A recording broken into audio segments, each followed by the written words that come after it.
Bon, moi, c'est Noé Koulemou à l'état civil, communément reconnu sur le surnom de Danger le comédien sur les réseaux sociaux et sur la scène. Danger le comédien, c'est un surnom. Comme tout autre artiste qui se donne un surnom dans l'activité dans laquelle il évolue. Au début, j'étais danseur, j'étais un jeune danseur, je dansais. Donc moi, je me suis dit que j'étais dangereux dans la danse. Donc, mais après, quand j'ai eu mon choc, j'ai eu un choc où j'ai été déboîté la jambe. Donc après, je ne pouvais plus faire de mouvements brusques. Donc, mais les gens ont commencé à me dire, ah mais tu fais rire, même en étant danseur, je n'étais que comédien, je faisais de la danse comique. Donc je me suis dit, ben, vu que déjà tout le monde trouve tout ce que je fais comique, donc je vais me surnommer Danger le comédien, vu que le nom Danger était déjà, le surnom Danger était déjà connu. Bizarrement, c'est que à l'église déjà, à l'enfance, nous on me donnait que des rôles dans ce domaine-là. Dans les théâtres, les scénettes, à l'église, c'est tout ce que je faisais. Mais dans le cadre professionnel, c'est à partir de 2016. À partir de 2016, je suis rentré carrément dans le vrai sujet, c'est-à-dire dans le vrai boulot. Et moi, ça ne m'a pas pris assez de temps parce que 2016, bon, 17, 18, 19, en 2021, j'ai explosé. Avec la vidéo où je suis parti sur la mer, j'ai dit, afin de troisième mandat, je ne suis pas dedans. La vidéo a fait le tour du monde en moins de 24 heures. Et la vidéo a été virale. C'était ma toute première fois de voir une vidéo qui filait à la seconde. Donc ça m'a vraiment fait peur. Et après là-bas, je n'ai plus arrêté. J'ai commencé à enchaîner maintenant des vidéos, ainsi de suite, ainsi de suite. Et j'ai commencé vraiment à rentrer maintenant dans le groupe, dans la classe des grands. On m'a envoyé dans le club des humoristes guinéens, ainsi de suite. Et donc j'ai commencé à jouer sur scène. Voilà, c'est à partir de là, vraiment, les vraies choses ont commencé. Et voilà, je sais que y a beaucoup de personnes ne comprennent pas carrément comment fonctionne ce domaine-là. Parce que le domaine de l'humour, c'est comme tout autre domaine. Mais dans l'humour, chacun a son style. Chacun a sa source d'inspiration. Moi, par exemple, je suis beaucoup plus dénonciateur dans ce que je dis. Par exemple, si vous partiez à Abidjan, il y a Agalawal, par exemple, qui vous fait des spectacles, mais il te parle des faits de la société. Et moi, je me suis dit, pourquoi ne pas dénoncer, mais en rien?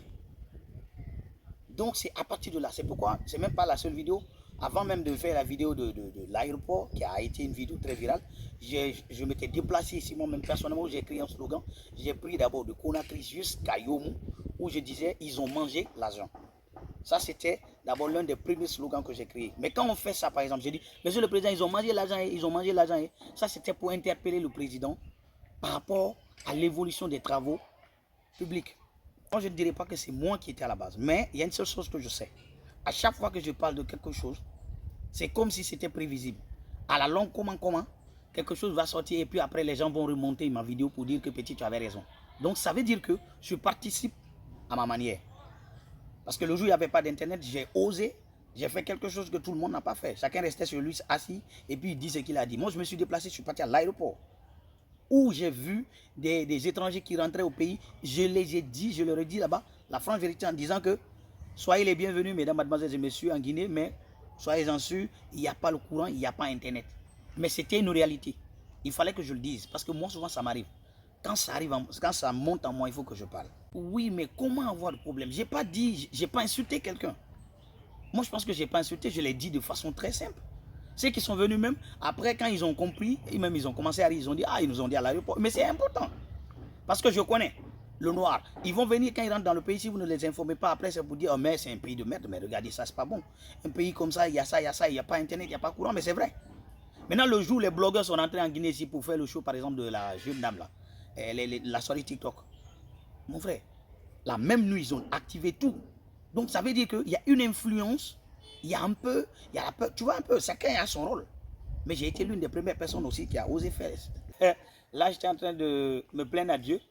Parce que, comme on a dit, la Guinée est un paradis là. Et tout ce que moi, ce que je sais, depuis que je suis né, on m'a enseigné, on m'a inculqué que le paradis, c'est seulement où se trouve Dieu.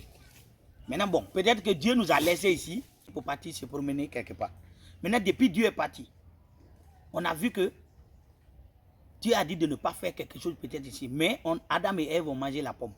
Mais depuis ils ont mangé la pomme, maintenant le péché originaire du paradis là, c'est tombé sur nous. Donc, il y a eu actuellement, je voulais informer Dieu que depuis il est quitté ici, on a mangé pomme. Donc tout le monde est nu ici. C'est la nudité seulement qui marche dans ce pays maintenant. Donc j'étais en train d'informer Dieu par rapport à la situation du pays. Que les gens ne se concentrent plus sur le vrai sujet, mais c'est sur la nudité des gens qui se concentrent. C'est simplement ce que je voulais dire à Dieu. Et moi je pense que Dieu m'a entendu parce que le sujet est devenu actuellement calme. Parce que les gens ils aiment beaucoup polémiquer sur des choses. Et nous on a pris ça. Moi, quand un sujet sort, si c'est trop fort, la meilleure des choses c'est quoi? C'est de prendre ça de façon simple, on rit avec et puis on passe. Il y a beaucoup de choses qui ne marchaient plus. On est dans un pays libre, la démocratie, vous voyez un peu, la liberté d'expression. Moi, je n'ai pas insulté. Quand ils ont dissous les ministres, moi, j'ai pensé, n'est-ce pas, j'ai touché un peu chaque domaine ministériel où j'ai dit, ah, ils vous ont dissous. Donc, ça, c'était par rapport au ministre de... Moi, je n'ai pas dit le nom, mais j'ai dit, tu vois, si c'est trop dit le nom, souvent, ça devient trop... Les gens vont essayer d'interpréter ça mal, pourtant, c'est juste pour s'amuser.